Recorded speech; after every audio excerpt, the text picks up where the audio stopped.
My dear friend, my name is Chris Kahuria.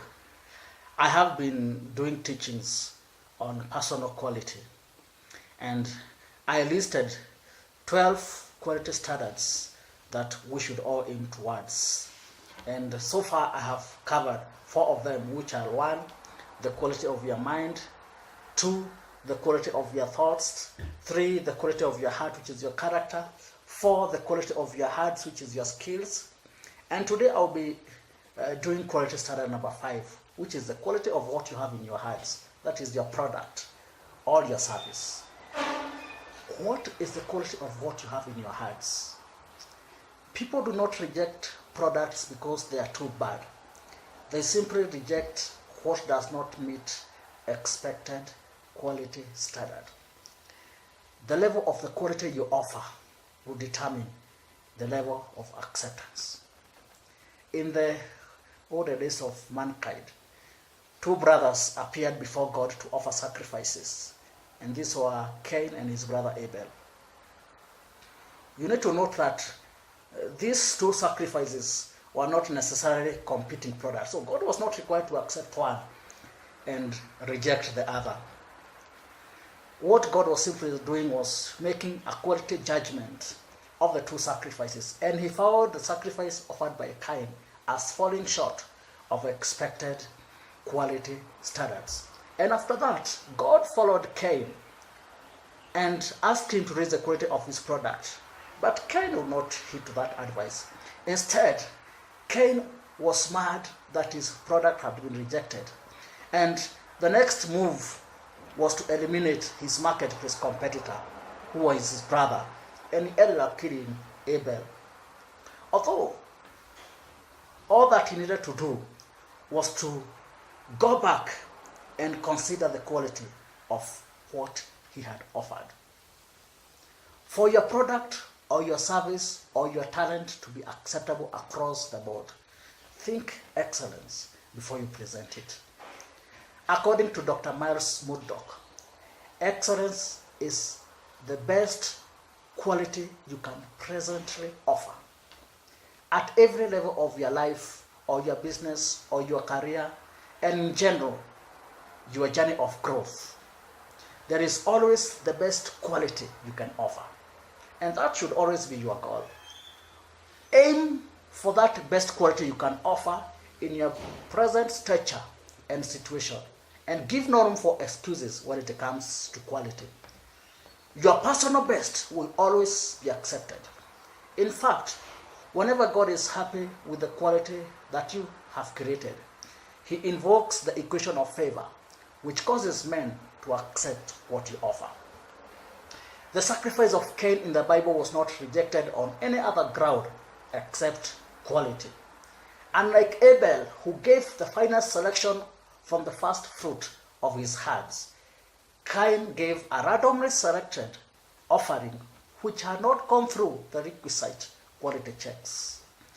God rejected it and reverted with a message: Cain, if you do what is right, will you not be accepted? In this era of globalization, always strive for global quality, no matter the scope of your operation. You cannot capture the global marketplace until your product or service is good enough at home to an extent that the quality is fit to be exported. And we need to avoid obsession with competition, because quality will always set you above the rest. These days, many people are less concerned about what is in their hearts. They are busy admiring and reaching out for that which someone else's hands have made. We are hell-bent on searching for greener pastures without taking a thought that the glory on the other side is a result of the skillfulness of someone else's hands and their diligence in raising the quality of what they offer. One of the greatest drawbacks to business is the tendency to formulate ideologies and scope around our immediate neighborhood, which means that we end up offering products that cannot be accepted outside our narrow, limited scope. And while we are lying to ourselves that our friends and neighbors are buying from us because they are happy with the quality we offer, we are shocked when they eventually pull away from our product. Why? Because it is stinking with monotony and commonness. Think about that. How can you enhance the quality of what you offer, the quality of your product, or the quality of your service? Number one, improvement. You need to be aware that the greatest threat of every product in any sector in the marketplace where people are making supernormal profits is the threat of new market entrants. Every new entrant will first and foremost study what is already in the market and identify gaps. If you are stuck on your quality, you will soon be thrown out of this very space you have created by a better quality or a better concept. That is why daily improvement should be the norm. Smart companies invest heavily in research and development to enable them to stay ahead in terms of quality and best practice. Number two, understand your market. People take too much time in understanding themselves and their product and have little time to study the place where they will be placing their product or their service, namely the marketplace. They will therefore end up with a product that has nowhere to be placed. Number three, strive for quality global standards. Or rather, strive for global quality standards. Your quality should never be informed by your next door neighbor or your immediate market. It should be informed by the need to provide the best global quality.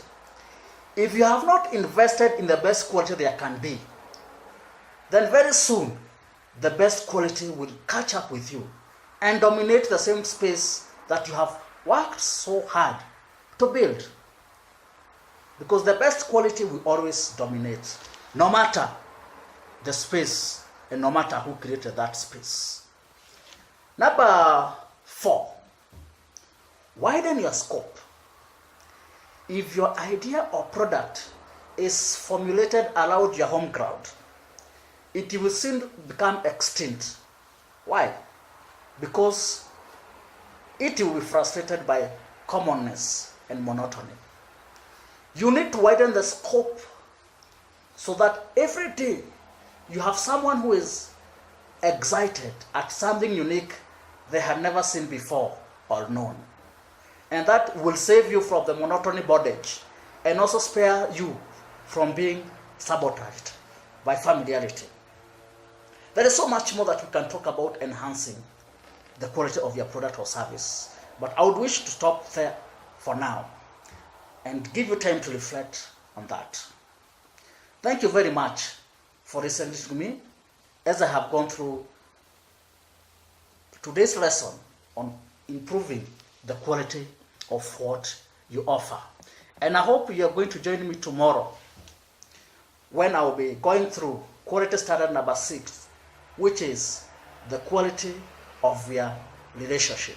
Thank you very much, and the Lord richly bless you.